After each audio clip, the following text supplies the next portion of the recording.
spera cordis gaudio, sed super mele omnia eius dulcis presens.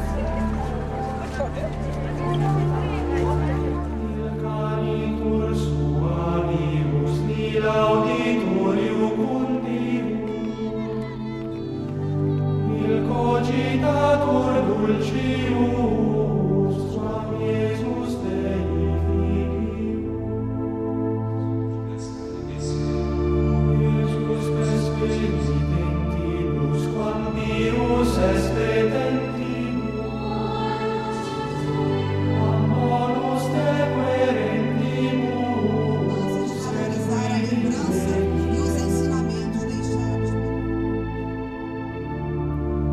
nec lingua valedicere, nec littera exprimere,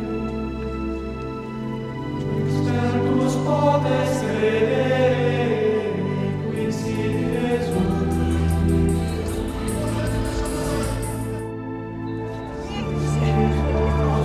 Gaudium, qui est futurus premium,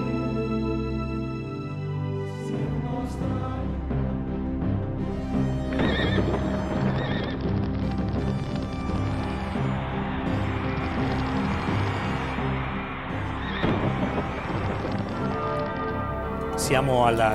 Estamos ya en el 10º capítulo de nuestra historia de la Iglesia Católica.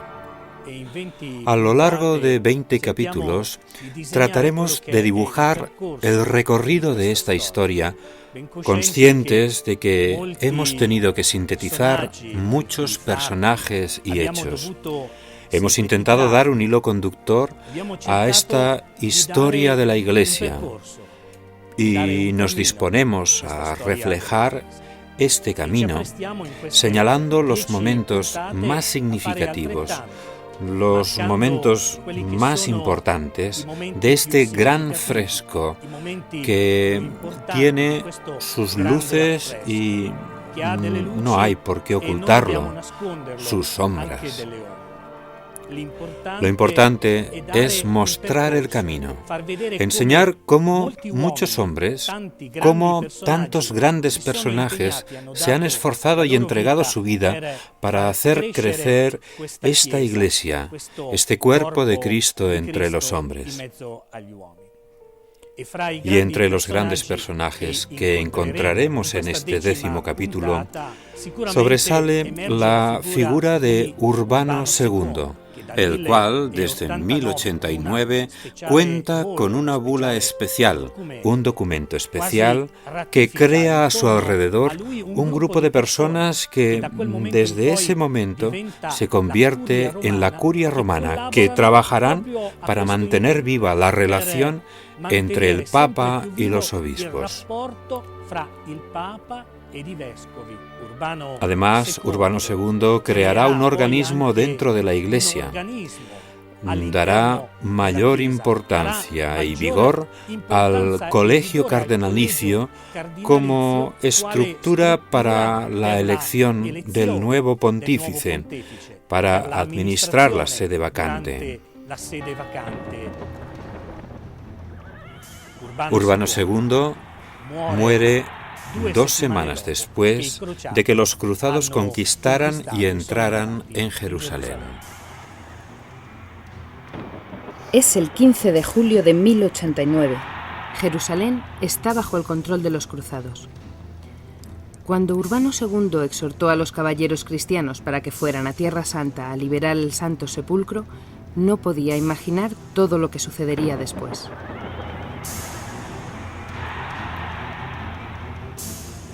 En esta época nace la cultura de la peregrinación, un peregrinar muy diferente al que existe hoy en día. Entonces consistía en andar por caminos difíciles, vestidos solamente con una túnica o sayo, con una bolsa y un bastón. Los primeros cruzados, con espíritu peregrino, parten a Tierra Santa, llevándose muchas veces a toda la familia con ellos. Hay de todo. Hay quienes incluso llevan la espada para combatir. ¿Y cuántas veces hubo en que espadas llevadas en nombre de la cruz no fueron empleadas en nombre de la misericordia y la piedad, sino a veces contra los mismos cristianos? La historia de las cruzadas es ciertamente una historia de fe y gloria. Una historia que vivió el ideal de liberar los santos lugares, el santo sepulcro, de un ejército que lo había conquistado con la fuerza, que quería devolver a los peregrinos, a los cristianos, la posibilidad de visitar los santos lugares, la tierra de Jesús. Pero como sucede muchas veces, la realidad se cambia. Los jefes militares y los mismos estados que habían enviado a sus ejércitos para combatir en esta empresa quieren una cierta compensación por los gastos. Así que la obtención del botín se convierte en el objetivo principal. La primera cruzada, que termina en el año 1099, que comenzó con el sueño de liberar el Santo Sepulcro, de abrir el camino para los peregrinos, acaba en masacres abominables, indignas del ser humano. Che non sono degne della parola dell'uomo.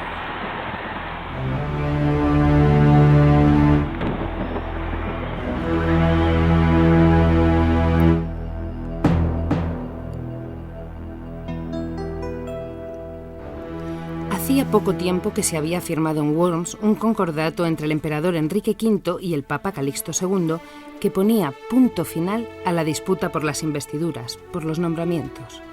Es el 23 de septiembre de 1122.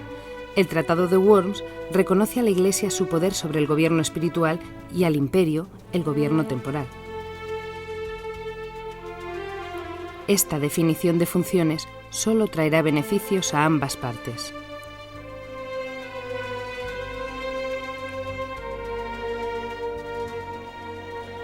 Ahora Tierra Santa es un territorio libre de musulmanes, pero no ciertamente pacificado. Los peregrinos que recorrían el camino entre Jaffa y Jerusalén necesitaban ser protegidos.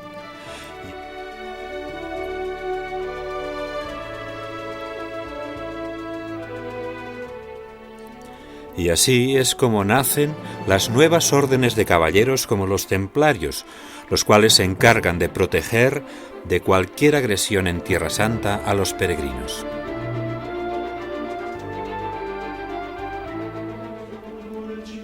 También en esta época la organización de la vida de la Iglesia toma fuerza y se hace visible la figura del párroco como protector de la vida espiritual de su rebaño.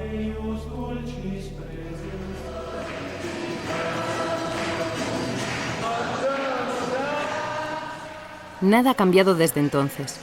En la base de la Iglesia están los fieles, los laicos que se unen a su sacerdote en la gestión de los bienes de la Iglesia. El párroco es el responsable de la vida cristiana de sus fieles. Por encima de él está el obispo, que a su vez es el pastor de otras parroquias. Y todos juntos conforman la diócesis del obispo.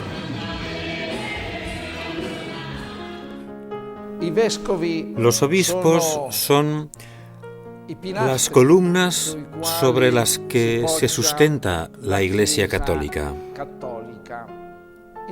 El libro del Apocalipsis, cuando habla de la Jerusalén celeste, dice que está fundada sobre 12 columnas, y sobre estas 12 columnas está el nombre de los 12 apóstoles. Y esto por voluntad de Cristo. Entre todos los discípulos, las gentes que acudían a escuchar a Jesús, Él eligió a los 12. Es decir, Cristo quiso que la Iglesia se fundara sobre el colegio de los apóstoles, al frente del cual puso al apóstol Pedro. Y el colegio de los apóstoles, con el paso del tiempo, ha sucedido al colegio de los obispos. Un colegio que suma 4.500 obispos y entre ellos está el sucesor de Pedro, aquel que ha sucedido a San Pedro y tiene por misión ser el fundamento de la unidad, aquel por el que Cristo ha orado pidiendo que su fe no decayese nunca. Igual que Pedro era el jefe del colegio apostólico, ahora el Papa es el jefe del colegio de obispos como obispo de Roma. Las tareas fundamentales de un obispo están bien explicadas en el Concilio Vaticano II. El obispo es, en primer lugar, maestro de fe. Además, tiene la misión de anunciar a Cristo, ayudar a todos para que alcancen la vida eterna, la salvación y, por lo tanto, la santidad. También tiene como tarea ser guía espiritual, gobernar la diócesis, pero hacerlo con rasgos propios de buen pastor. Governa la diocesi, ma deve farlo con i tratti caratteristici del buon pastore. Direi che Hay muchas imágenes a las que se podría recurrir para señalar las tareas del obispo, pero la más sencilla y familiar es la del pastor. El pastor que conoce a sus ovejas. El pastor dispuesto incluso a dar la vida por sus ovejas. En el siglo que acaba de terminar, hemos visto muchos obispos que han pagado con su propia vida, con su propia sangre, la fidelidad a su ministerio. Aunque, en cierta manera, todos los obispos entregan su vida para explicar la palabra de Dios y dedicarse al bien de sus fieles. Por lo tanto, el obispo es el responsable de la iglesia local. Responde ante el Papa de su trabajo y de todos los sacerdotes que actúan en su diócesis. Como entonces, el párroco y su comunidad de fieles están bajo la jurisdicción del obispo. El obispo y toda su diócesis dependen directamente del Papa. Así pues, el Papa es la autoridad suprema y como vicario de Cristo en la tierra es el responsable de toda la Iglesia universal. Y como entonces, el Santo Padre reúne alrededor suyo a una serie de colaboradores y los primeros de estos, tanto ayer como hoy, son los cardenales. Los obispos de hoy en día se caracterizan por su cercanía a la gente, por estar pendientes de las necesidades actuales, incluso los problemas de cada circunstancia, deseosos de ayudar en el campo de la evangelización, pero también en lo que concierne a la promoción humana, la defensa de la dignidad de la persona, de los derechos humanos.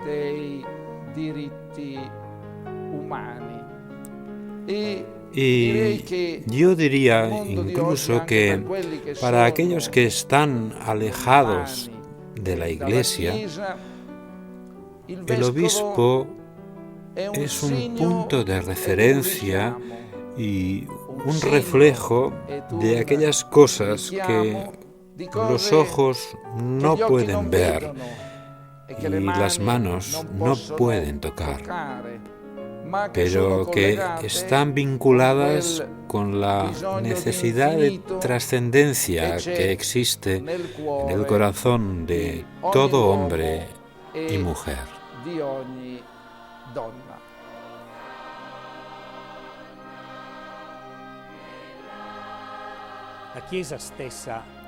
En esta época, la Iglesia encuentra la estabilidad en las relaciones entre el Papa y los obispos, así como entre los obispos y la parroquia, comunidad de aquellos que peregrinan juntos por la vida para alcanzar la verdad.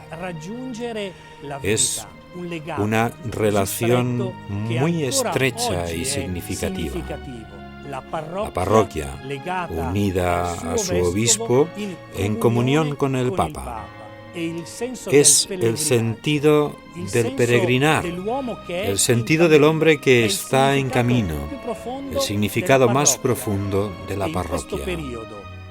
Pero también nacen en esta época vías concretas de peregrinación para llegar a lugares significativos. Las abadías, ciertamente, se convierten en centros importantes, pero también hay lugares especiales como Jerusalén y otros sitios que siguen siendo en la actualidad símbolo de este peregrinar, de esta continua búsqueda por parte del hombre.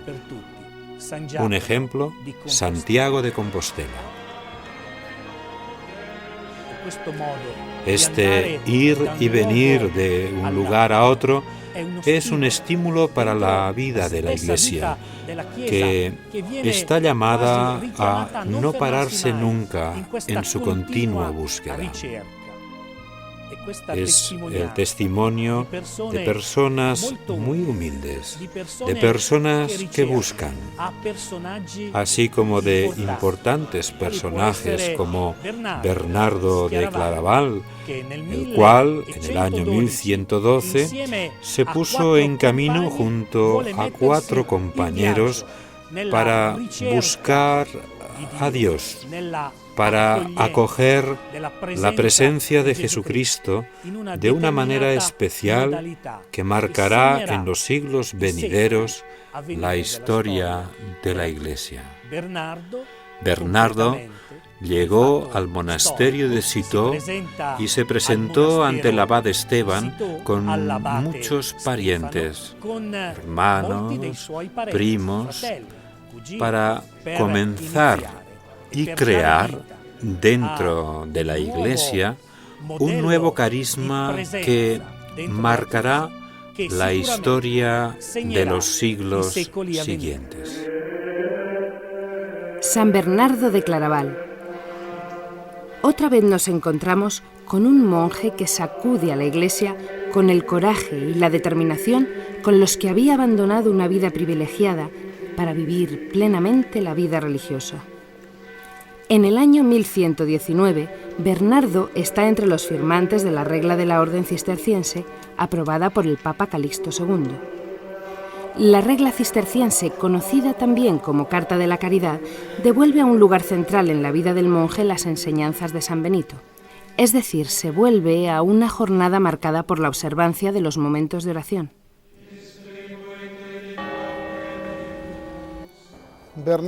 Bernardo era fundamentalmente un monje según la regla de San Benito, la que nosotros seguimos. Es un buscador de Dios y ¿dónde lo busca? Lo busca en el oficio divino, que es la palabra de Dios escrita. Y en la obediencia a esta palabra y a Cristo, palabra encarnada que lleva a la salvación a quienes la imitan, la obedecen con los dones y talentos que Dios nos ha regalado a cada uno.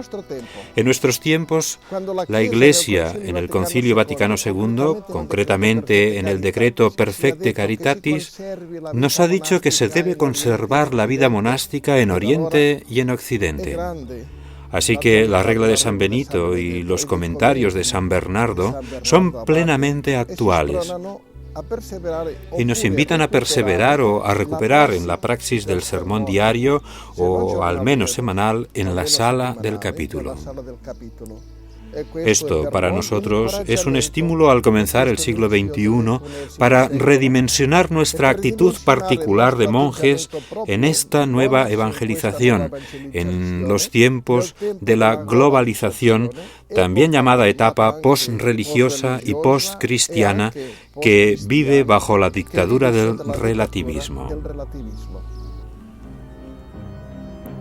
El 1 de diciembre de 1145, la cátedra de Pedro está ocupada por Eugenio III, monje cisterciense. Los musulmanes habían conquistado Edesa, actual Urfa, bastión cruzado en tierras turcas. Este monje papa encarga precisamente a San Bernardo de Claraval que sea el guía espiritual de la Segunda Cruzada. Bernardo de Claraval invita al pueblo llano y a los señores a participar de la cruzada impulsada por el Papa Eugenio III, con espíritu de peregrinos y no de guerreros. Pero el comportamiento de las tropas franco-germánicas en tierras orientales será muy diferente de lo que se solicitaba. Luis VII, rey de Francia, y Conrado III, emperador de Alemania, guían a los ejércitos cruzados con la violencia de los conquistadores que frente a los muros de Damasco prueban la hiel de la derrota.